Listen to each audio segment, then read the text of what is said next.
আচ্ছা, মনিটাইজেশন টুলসে যদি এই ধরনের লাল অপশন দেখায়, এখানে যদি সেটআপের অপশন দেখায়, তাহলে বুঝতে হবে যে আপনাকে ইনকাম করার জন্য সুযোগ দিচ্ছে। আপনি সুযোগটা কাজে লাগান, তাহলে এখানে যে $100 রয়েছে, এই $100 আপনি নিতে পারবেন। অনেকের এখানে সেটআপের অপশন চলে আসে, লাল চিহ্ন দেখায়, এক্সপায়ার হয়ে যায়, তারপরও সেটআপ করেন না।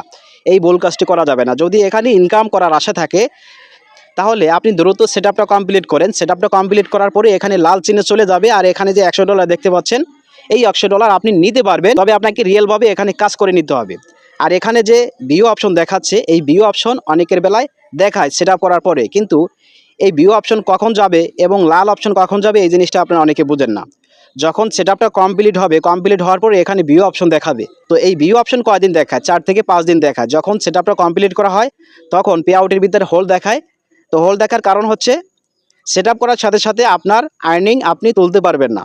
তো অনেকে আছেন 21 বা 22 তারিখ বা 23 তারিখের ভিতরে আপনি সেটআপ কমপ্লিট করেন, কিন্তু কমপ্লিট করার আগে যদি আপনার এখানে $100 কমপ্লিট হয়, সেক্ষেত্রে আপনি 22 তারিখ বা 23 তারিখে আপনি পেমেন্ট পাবেন না। এই জন্য কিন্তু হোল্ড দেখায়, কারণ ব্যাংক সেটআপ করার সাথে সাথে আপনার পেমেন্ট তোলা যাবে না। মিনিমাম 4 থেকে 5 দিন হোল্ডে থাকবে। ফেসবুক টিম রিভিউ করে দেখে, রিভিউ করার সাথে সাথে মনে করেন আপনার এই হোলগুলো তুলে নেবে, পরবর্তী মাসে আপনি পেমেন্টটা তুলতে পারবেন। তো আপনার যদি ইনকাম করার আশা থাকে, তাহলে দ্রুত আপনি সেটআপটা কমপ্লিট করেন, লাল অপশন চলে যাবে, আপনি এখান থেকে ইনকামও করতে পারবেন, এই ডলারগুলো নিতে পারবেন।